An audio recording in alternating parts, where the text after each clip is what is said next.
church. Yan, wala akong makita. Kinuha ko na lang sa cellphone ko. No? Ito po yan. So, if you love one another, yan po yung title. John chapter 13 verses 34 to 35, dalawang verses lang po. Mabilis lang ito.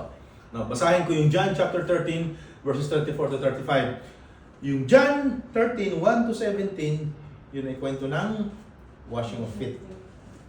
Move forward, verses 34 to 35. Sabi ng Panginoong Jesus, a new command I give you. Love one another as I have loved you. Love one another as I have loved you. So you must love one another. Amen. Next verse. By this, everyone will know that you are my disciple. A new command. Love one another. Tapos, by this, sa pamamagitan nito, everyone will know. Malalaman ng lahat ng tao, no, that you are my disciple. Paano malalaman ng lahat ng tao na tayo ay disipulo ng Panginoon? Ang sabi doon? If you love one another. Malalaman ng tao na ikaw ay anak ni Ruben nung ako ay nagbibilyan. No? Oh. Yan.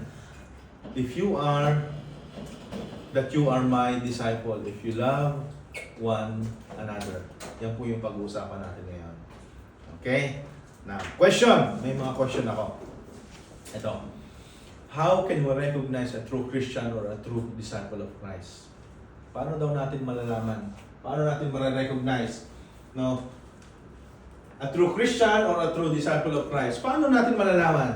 A true, yung na ikaw ay tunay na Christian, at ikaw ay disipulo ng Panginoon o tagasunod ka ng Panginoong Jesus. Tayo, as a church, is it by church attendance?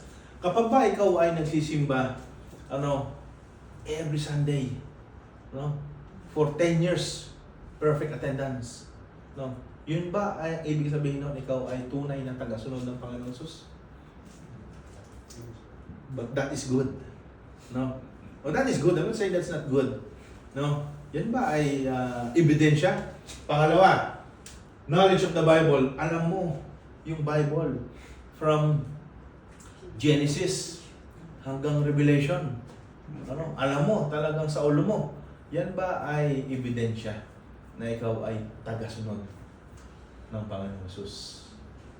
Sunod is ministry position. Ikaw ay mataas ang position mo sa ministry. Ikaw ay lagi nasa unahan. At ikaw ay lagi nagpipreach. No? Malakas ang boses mo. Kahit ikaw ay inuubo. Ayan. Yan ba ay ebidensya na ikaw ay tunay na tagasunod ng Panginoon Jesus? Lastly, years spent in the ministry. Talagang habang panahon ka nang naglingkod sa Panginoon, yan ba ay isang ebidensya na ikaw ay tagasunod ng Panginoon? Huwag niyo pong misunderstood, no? Lahat po yan ay ginagawa ng isang Kristiyano. No? Lahat po yan ay ginagawa ng isang Kristiyano. Kaya lang, merong isang matibay na ebidensya na ikaw ay tagasunod ng Panginoong Jesus. Ano po? Yan. Jesus gave a very simple answer. Simple lang yung sagot ng Panginoong Jesus. Love one another. Or serve one another. Kung nagmamahalan daw po yung kanyang mga anak, especially doon sa iglesia. Now, according to Jesus, the clearest, yung pinakamalinaw, the clearest evidence that we belong to Him is how we love one another. Amen. Tingnan nyo nga po yung mga nasa paligid ninyo. Ayan. Love nyo ba sila?